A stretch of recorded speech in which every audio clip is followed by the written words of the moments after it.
اللہ الرحمن الرحیم نحمد ونصلی علی رسولہ الکریم اما بعد۔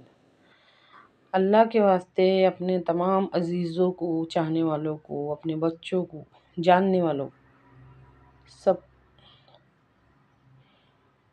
ہدایت کو ضرورت بنا کے بتاؤ،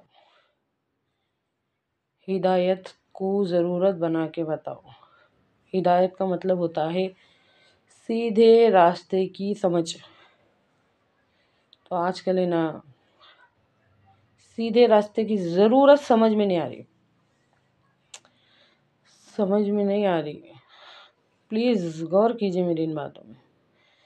ہمارے جو بازار ہے، ہمارے گاؤں میں ہو چاہے شہر میں ہو، جو بازار رہتے اس میں کیا بکتا؟ غور کر کے دیکھو اس کے اندر کیا بکتا۔ سوائے ہدایت کے سامان کے ہر چیز بکتی ان بازاروں میں۔ کھانے پینے کی، پہننے اوڑھنے کی، سونے چاندی کی،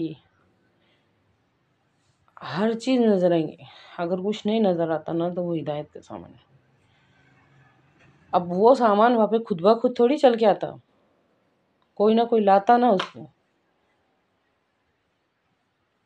تو جو بھی لاتا اس کو یہ بات پتہ ہے کہ اس کی ضرورت ہے۔ اس طرح ہم کو ہماری زندگیوں میں ہدایت کی ضرورت محسوس نہیں ہو رہی۔ سوچ کے دیکھو، اللہ تعالیٰ دن میں سے 48 مرتبہ مانگنے کو لگا تھا بندے کو۔ اہدنا الصراط المستقیم کا مطلب ہم کو سیدھے راستے پر چلا، ہم کو سیدھے راستے پر چلا۔ اب بتاؤ کیا ہدایت ضروری نہیں ہے؟ ہم سب کو اچھی طرح سے پتہ ہے کہ غلط راستے کی منزل جہنم ہے۔ اب بتاؤ کہ ہدایت ضروری نہیں ہے؟ سورہ بلد میں فرماتا اللہ تعالیٰ قرآن شریف میں، علم نجل لہ عینین، بھلا ہم نے تجھ کو 2 آنکھیں نہیں دی، وہ لسان و شفتین، اور زبان اور 2 ہونٹ نہیں دیے، وہ ہدینہ النجدین، اور ہدایت کے دونوں راستے بتائے۔ مطلب راستے 2 ہیں۔ ہم سب ماں باپوں کی، اللہ معاف کرے، مثال ایسی ہے، اور سمجھداروں کی کہ ایسی مثال بن گئی ہے کہ وہ 2 راستے میں سے ایک راستے کو خود بخود بند کر دیے۔ اپنے ہاتھوں سے ہم نے وہ 2 راستے میں سے ایک راستہ بند کرے۔ سوچ کے دیکھو، جب ہمارے بچے سمجھنے کے لائق ہوں گے تو ان کو کہاں سے سیدھا راستہ نظر آ رہا؟ ہماری پوری قوم ایک ہی راستے پہ چڑھ رہی، من مانے راستے پہ۔ سارے کے سارے خاندان والے ایک ہی راستے پہ چڑھ رہے، من مانے راستے پہ۔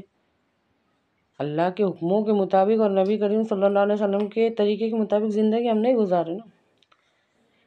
ہدایت کی ضرورت سمجھ میں نہیں آ رہی نا، کہ ہدایت کی ضرورت کیا ہے؟ راستہ صرف ایک ہی ہے۔ اگر مرد ہے تو کمانے کے واسطے پیدا ہوا، اگر عورت ہے تو گھر کے کام کاج، اور پوری زندگی یہ سب کاموں میں گزر جا رہی۔ سوچ کے دیکھو، قرآن پاک میں اللہ تعالیٰ ارشاد فرماتا ہے کہ ہم ہی نے موت اور زندگی بنائی، موت اور زندگی بنی اس لیے تاکہ تم کو آزمائے کہ کون کس سے بہتر عمل کر کے آتا ہے۔ کون کس سے بہتر عمل کر کے آتا ہے، بہت مشکل بات نہیں ہے یہ۔ سوچ کے دیکھو، اور ہمارے جو زندگی گزارنے کا طریقہ ہے نا، اس کے اندر یہ بات نہیں ہے، کٹ ہو گئی یہ بات۔ کون کس سے بہتر عمل کر کے آتا ہے کہ واسطے ہم جیے ہوتے نا تو آج دنیا میں اتنی برائی نہیں پھیلی ہوتی۔ اللہ معاف کرے، سوچ کے دیکھو، کون کس سے بہتر عمل کر کے آتا ہے، میں سب کچھ آ جاتا، عبادت بھی، معاملات بھی، معاشرات بھی، اخلاقیات بھی۔ کون کس سے بہتر معاملات بنا کے آتا، کون کس سے اچھی معاشرات بنا کے آتا، کون کس سے اچھے اخلاق بنا کے آتا، کون کس سے بہتر عبادت کر کے آتا۔ اور یہ مقابلہ آج اگر ہم مسلمانوں نے لگائے تھے تو سوچ کے دیکھو کہ دنیا میں اتنی برائی رہی تھی۔ اللہ کے واسطے اپنے عزیزوں کو، جاننے والوں کو، اپنے دوستوں کو، سب کو بہنوں کو، ہر کوئی جو بھی یہ ویڈیو دیکھ اور سن رہا ہے کہ ہدایت کی ضرورت بنا کے بتاؤ، ہدایت کی ضرورت بنا کے بتاؤ۔ سوچو، 48 مرتبہ ہمارا رب ہم سے ہماری زبان سے یہ لفظ سننا چاہتا، ہم کو سیدھے راستے پر چلا، ہم کو سیدھے راستے پر چلا۔ جب ہم نماز میں کھڑے رہتے نا، اہدنا الصراط المستقیم، ہم کو سیدھے راستے پر چلا، تو وہ بات کتنی بڑی بات ہے۔ اے اللہ کہنے سننے سے زیادہ عمل کی توفیق دے، آمین۔